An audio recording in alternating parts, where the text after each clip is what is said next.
دفاع کرے گی. اور آج کے دن کے حوالے سے جہاں ہم بات کر رہے ہیں, یوم تکبیر کے حوالے سے بات کریں, تو اب کچھ ایکسپرٹس کی رائے بھی پروگرام میں شامل کرتے ہیں. ہمارے ساتھ کچھ ایکسپرٹس بھی ہوں گے جو آج کے دن کے حوالے سے بات کریں گے اور پھر کچھ یادیں بھی تازہ کریں گے. جی بالکل, اور ہم بات کر رہے ہیں مسلم لیگ نون کے مرکزی رہنما سابق سینیٹر راجہ ظفر الحق صاحب, جو کہ اس وقت بھی حکومت کا حصہ تھے.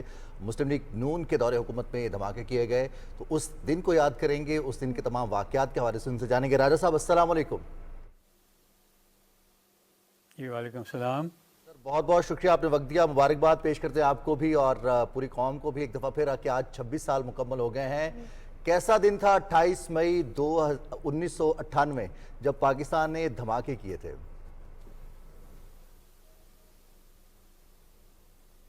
یہ بسم اللہ الرحمن الرحیم, یہ واقعی ایک بڑا تاریخی اور مبارک دن ہے جہاں پر پوری قوم یکسو ہو کر انہوں نے یہ فیصلہ کیا میاں محمد نواز شریف صاحب کی قیادت میں کہ انہوں نے بھارت کے جو ایٹمی دھماکے انہوں نے کیے تھے 2 دفعہ, تو اس کا جواب دیا جائے. لیکن بڑی طاقتوں نے یہ کوشش کی کہ کسی طریقے سے پاکستان کو ایسا کرنے سے روکا جائے, لیکن نہ ان کی طرف سے کوئی جو آفر کی گئی کہ $5 بلین کی ایک رقم کا وہ پیشکش کی گئی, اور دوسری طرف انہوں نے یہ کہا کہ پھر سینکشنز آپ کے اوپر لگیں گی. تو میاں محمد نواز شریف صاحب نے یہی فیصلہ کیا کہ کچھ بھی ہو, نہ وہ کسی لالچ میں آئیں گے اور نہ کسی دباؤ میں آئیں گے, اور وہی کریں گے جو قوم کی بہتری میں ہوگا, قوم کو محفوظ بنانے میں ہوگا. تو انہوں نے پھر ان دنوں میں وہ سینٹرل ایشیا کی ریاستوں میں دورے پر تھے جب بھارت نے دوسری بار یہ ایٹمی تجربہ پوکھران میں کیا, اور وہاں اس وقت کے بھارتی وزیر اعظم نے وہاں جا کر واجپئی صاحب نے تلوار نکال کر یہ کہا کہ اب پاکستان کشمیر کا نام لے کر دیکھے. تو یہ ایک بلا وجہ ایک بچپنا تھا ان کی طرف سے, لیکن وہ بہت تکبر میں آ گئے تھے. تو پاکستان ایک ایسے جگہ پر واقع ہے کہ جس کے چاروں طرف ایٹمی طاقتیں موجود ہیں. چین ہے جو ہمارا دوست ہے, روس ہے, بھارت ہے. تو اس وجہ سے پاکستان ایسے حالات میں تھا جب پاکستان کو بھی اس سلسلے میں جو ابتدائی طور پر ڈاکٹر عبدالقدیر خان اور شہید ذوالفقار علی بھٹو کے درمیان جو معاہدہ ہوا, جو بات چیت ہوئی, جس کے نتیجے میں انہوں نے ایک کمیٹی مقرر کر دی جس کے سربراہ غلام اسحاق خان تھے, اور انہوں نے پھر جگہ تلاش کی کوٹا کے قریب, اور وہاں پر یہ پروگرام جاری کیا. اور اس کی حفاظت کے لیے بھی فوج نے بہت ایک مستحکم نظام قائم کر دیا, جس کی وجہ سے کسی کو یہ جرأت نہیں ہوئی کہ وہاں پر اس پروگرام کو نقصان پہنچائے. اس کے بعد پھر جب میاں صاحب نے سینٹرل ایشیا کی ریاستوں سے واپس آتے ہوئے انہوں نے کابینہ کا اجلاس بلایا, اور اس اجلاس میں انہوں نے یہ معاملہ سب کے سامنے رکھا کہ اس معاملے میں کیا کرنا چاہیے. تو اس وقت کچھ حضرات نے یہ اندیا دیا کہ بجائے دھماکے کرنے کے پاکستان کی اقتصادی بہتری کے لیے کوئی پروگرام اگر ملتا ہے تو اس کو بھی اپنا لینا چاہیے. لیکن کابینہ کی اکثریت نے میاں نواز شریف صاحب کی قیادت میں انہوں نے اس کو مسترد کیا, اور یہ فیصلہ ہوا کہ ایٹمی طاقت جو ہے وہ جنگ کے لیے تو نہیں ہوتی, لیکن اس کا ڈیٹرنٹ ایفیکٹ جنگ نہ کرنے کا جو سلسلہ ہے اس کے لیے یہ ضروری ہوتا ہے کہ اگر ایک ملک جو مخالفانہ سٹانس رکھتا ہے اور وہ قطعاً معاملات کو بات چیت کے ذریعے طے کرنے کے خواہاں نہیں ہیں, تو ان کا جواب تو پھر اسی سطح پر ہی دینا چاہیے. تو لہٰذا کابینہ کی طرف سے جب یہ سارا سلسلہ طے ہو گیا تو پھر میاں صاحب نے سروسز یعنی فوجی قیادت کے ساتھ بھی میٹنگ کی اور وہاں بھی پھر مجھے بلایا گیا. سید مہدی صاحب نے مجھے ٹیلی فون کیا کہ میاں صاحب کی خواہش ہے کہ آپ اس میں بھی تشریف لائیں. تو میں وہاں گیا تو جب انہوں نے نیول چیف سے رسی بخاری صاحب سے میاں صاحب نے پوچھا کہ آپ کی کیا رائے ہے. انہوں نے کہا جی میں تو ایٹمی دھماکوں کے خلاف ہوں. اور یہ بات انہوں نے برملا ہی کہی. اور اس کے بعد جب وہ ریٹائر ہوئے تو انہوں نے پریس کانفرنس کر کے کہا کہ میں اس ایٹمی دھماکوں کے خلاف تھا. اور اس کے بعد آرمی اور ایئر فورس کے چیف جو تھے ان سے بھی بات کی تو انہوں نے کہا جی کہ یہ پولیٹیکل فیصلہ ہے, آپ فیصلہ جو کریں گے ہم اس پر عمل درآمد کریں گے. پھر میاں صاحب نے مجھے کہا کہ آپ مزید کچھ کہنا چاہیں گے. تو میں نے انہیں یہی کہا کہ میں تو صرف ان سے یہ پوچھنا چاہتا ہوں کہ ایک اگر ایسا ملک ہے پڑوس میں بدقسمتی سے کہ وہ اس کو اگر آپ یہ ایک سہولت اس نے حاصل کر لی ہے اور اس پر وہ فخر بھی کر رہا ہے اور اس کی نیت میں بھی کوئی فرق نہیں ہے اور اس کے ساتھ جنگیں بھی ہو چکی ہیں, تو پھر اگر ایک فریق کے پاس ایٹمی ہتھیار ہوں اور دوسرا اس سے خالی ہو تو پھر فوج کی مورال پر کیا اثر پڑے گا, وہ کیا سمجھیں گے. تو اس لیے یہ معاملہ جو ہے یہ آج ہو سکتا ہے, یہ اس کے بعد نہیں ہو سکے گا اور آج کے حالات کو فیس کرنا چاہیے. تو پھر جب دوبارہ میاں صاحب نے ان سے پوچھا تو انہوں نے کہا جی کہ ٹھیک ہے, جو فیصلہ آپ کریں گے ہم اس کے ساتھ ہیں. تو اس پر پھر میاں صاحب نے کہا انہوں نے اگر 5 کی ہیں تو ہم 6 کریں گے اور اس پر پھر یہ انہوں نے کہا کہ تیاری کریں آپ. تو وہ پھر وہاں بلوچستان کے علاقے میں وہاں پر پھر تیاری شروع ہو گئی اور 28 تاریخ کو یہ دھماکے ایسے کیے گئے کہ پہاڑ بھی سفید ہو گیا. تو میں سمجھتا ہوں کہ یہ قیادت کی جرأت, دلیری, دور اندیشی اور مستقل مزاجی کی وجہ سے یہ ممکن ہوا.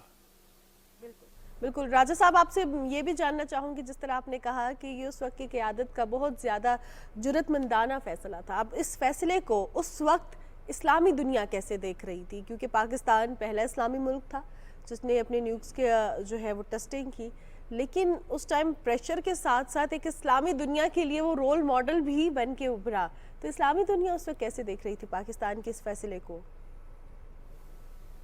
یہ جب ہماری طرف سے ایٹمی دھماکے ہوئے تو سینکشنز لگ گئیں تو مجھے سب سے پہلے سعودی عربیہ بھیجا گیا اور وہاں پر میں جب گیا تو میرا بہت شاندار استقبال کیا گیا ایئرپورٹ پر ہی.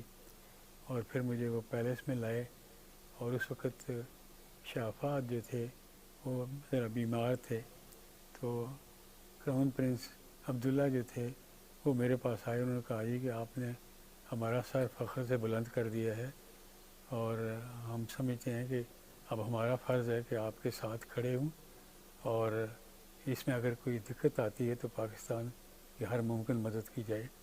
لیکن ہم نے جو فیصلے کیے ہیں وہ شافات شام کو آپ سے ملاقات کر کے وہ خود آپ سے بات کریں گے.